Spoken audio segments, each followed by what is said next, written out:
Du coup, bah là je vais dans la voiture. On va faire un petit tour ensemble. Je sais pas pourquoi. J'avais juste envie de filmer. Donc, on va se poser. On va faire une petite balade tranquille. Je sais pas où aller. Il pleut, c'est la merde. On est dimanche. Mais vas-y, bah écoutez, je fais l'installation et puis on se retrouve direct.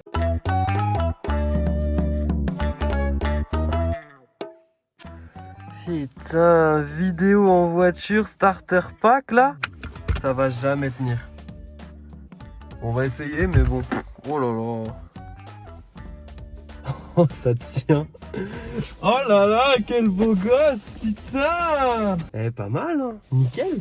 Alors écoutez, pour vous dire un petit peu, là j'ai mis du scotch sous le rétro, donc le téléphone il pendouille dans le vide. Plus besoin de ça. Mais ça va le faire, hein. Ça va le faire, nickel. Attends, je vais laisser la musique.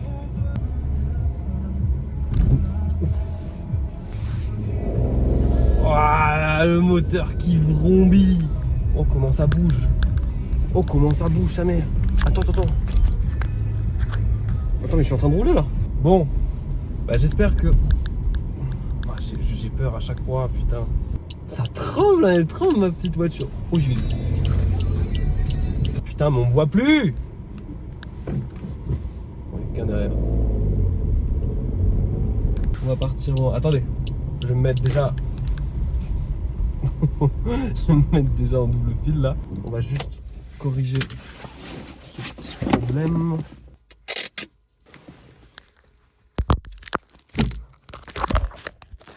Oh putain, faut que je recommence tout. Oh. Bon les gars, j'ai dû sortir de la voiture, j'ai dû faire quelques petites manips. Mais écoutez, je crois que maintenant c'est bon. On va pouvoir y aller. En fait, c'est ça le truc. Oh, j'ai peut-être une idée. Attendez, c'est rouge. Peut-être je peux faire un truc. Trop... Oh putain, c'est vert.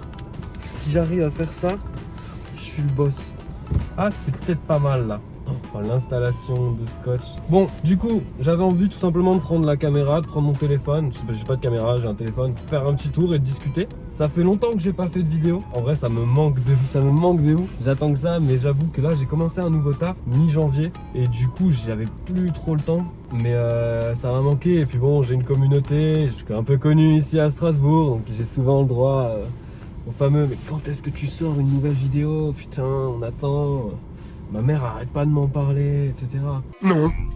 Là, je me suis dit, donc comme je vous l'ai dit avant, c'est dimanche. Je me suis dit, je prends la voiture, je vais faire un petit tour, au moins ça me fait sortir. Par contre, le feu, jamais il met autant de temps.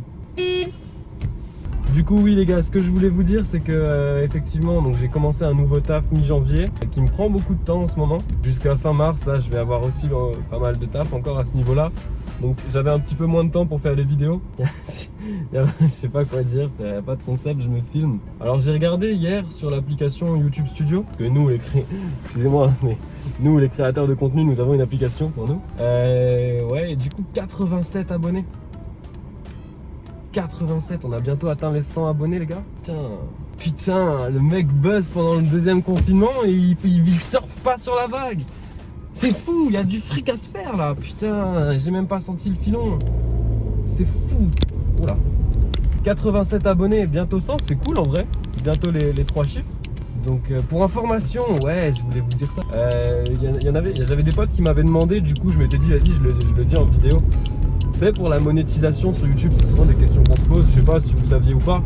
Mais du coup, j'avais vu dans mon espace YouTube, en fait, dans mon espace YouTube Studio, du coup, l'espace pour les créateurs. Moi, je suis sur l'autoroute, je sais pas où je vais, mais j'y vais. En tout cas, pour les créateurs, du coup, sur l'espace YouTube Studio, il t'explique à partir de quel moment est-ce que tu peux être partenaire YouTube et gagner officiellement de l'argent. Il faut que tu aies 1000 abonnés et que tu aies accumulé 4000 heures de vues, 4000 heures de visionnage quoi, sur les 12 derniers mois. Donc ça veut dire en gros, il faut quand même que tu aies une communauté et il faut quand même que tu sortes des vidéos assez régulièrement pour faire le nombre d'heures vues. Pour info, je donne des petites infos comme ça, vous en faites ce que vous voulez. C'est trop bien, je suis trop content de faire cette vidéo. Je sais pas du tout ce que ça va donner au montage, j'espère que j'arriverai à rendre ça un peu interactif. Par contre, flemme de faire beaucoup de montage, donc je pense que je vais juste faire la course. Flemme de faire beaucoup de montage. Du coup, je vais vraiment pas me cutter beaucoup ou quoi que ce soit. Vous allez avoir une vidéo assez brute. Je vais essayer de mettre un petit fond musical et tout. Je sais pas si ça va donner, on verra bien. Là, dans le cadre de mon travail, là, de mon nouveau travail, je vais être amené à quitter Strasbourg. Donc là, je pars début avril. Le 5 avril, je déménage. Là, je suis encore chez mes parents. Ça va être la première fois que je pars, par contre, pour une durée indéterminée. Que je pars vraiment du chez moi. Et je vais habiter à Mulhouse. Petite photo de Mulhouse ici. Une photo qui me vient comme ça. Bam. Tac. Donc j'ai déjà trouvé un petit studio. 27 mètres carrés. Alors je sais pas si vous connaissez. C'est un petit studio place Réunion ou un truc comme ça. C'est vraiment genre hyper centre. Et j'ai une terrasse de 14 mètres carrés. La terrasse, ça va mettre bien cet été et tout. Je pense qu'avec le soleil, j'espère que ça ira mieux cet été. On pourra sortir. Mais en tout cas, au moins, même si on peut pas sortir, ça me permettra de pouvoir profiter un petit peu. Et on dirait que je vous fais un petit vlog. Mais c'est un petit vlog en fait. Le mec est en train de faire un petit vlog quoi. Hein. En vrai, vous ne le voyez pas, mais il y a des fois où j'ai grave des blancs parce que je me dis qu'est-ce que je dois dire, qu'est-ce que je dois pas dire et tout. Je sais pas trop parce qu'en fait, c'est spécial, mais vu que je sais pas exactement qui regarde mes vidéos, je sais pas si c'est genre mes meilleurs potes, genre Victor, Quentin.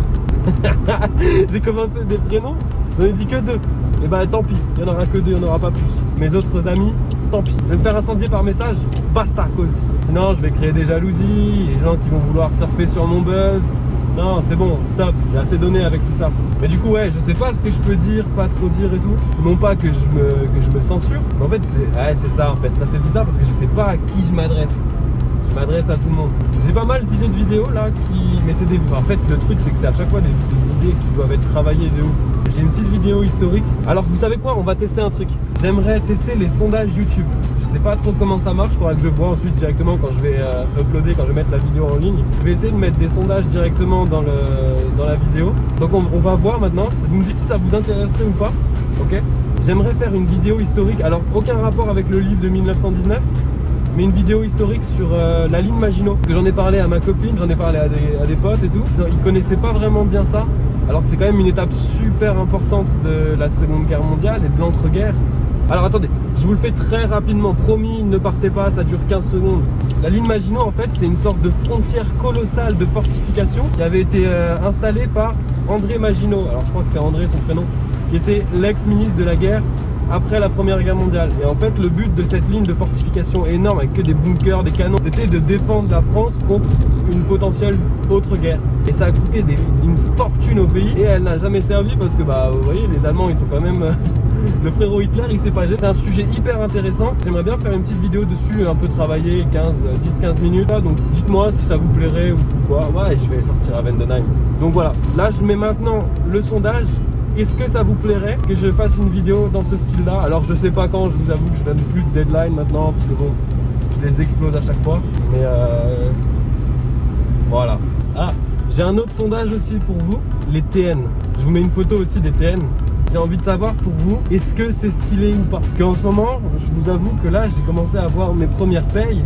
En ce moment, je regarde de ouf sur Nike et tout, sur des chaussures, des nouveaux vêtements, etc. Et les TN, c'est vrai qu'elles me font de l'œil. Et du coup, j'en ai parlé. Et tout le monde a cet esprit hyper connoté des TN en mode ouais, ça fait requin, ça fait racaille, machin. Je voulais savoir si pour vous ça faisait la même chose en fait. Parce qu'en fait, moi, les TN, je trouve ça vraiment stylé. Et ça nous emmène sur un débat que j'aime bien. Alors, Quentin, si tu regardes la vidéo, je fais toujours des débats avec un pote qui s'appelle Quentin. Et vraiment, nous, on peut aller loin. Ça peut durer le soir quand on se pose, petite soirée play. Ça, c'est vraiment les meilleures soirées. On se pose et on a des débats. Et je vous souhaite d'avoir un ou plusieurs potes comme ça avec qui vous pouvez parler de tout, de rien, sans jugement. Enfin bref. Quentin, si tu regardes la vidéo, les TN, à chaque fois que les gens l'envoient en général, c'est toujours la même réflexion, c'est ouais, style de racaille, etc. Et moi, enfin, je m'en fous, tu vois, si elles me plaisent, mais du coup, je me demande, est-ce que les gens n'aiment pas parce qu'ils ont peur de l'image que ça renvoie en mode ouais, j'ai des TN, donc je suis assimilé à ces racailles, machin, un petit jeune de cité en jogging de foot et tout. Je sais pas. Parce qu'en vrai, c'est une belle paire, moi, je trouve. Hein. Ça va avec tout, elles sont blanches, c'est simple. Je sais pas où je vais. Mais j'y vais. Je pense que je vais bientôt m'arrêter là pour la vidéo en vrai.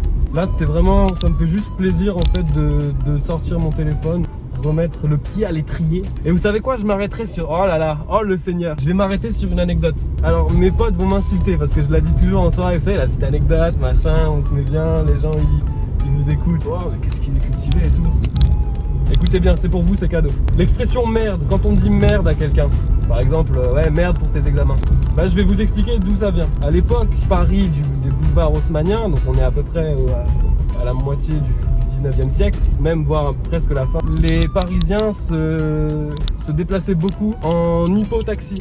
Donc c'est-à-dire à cheval.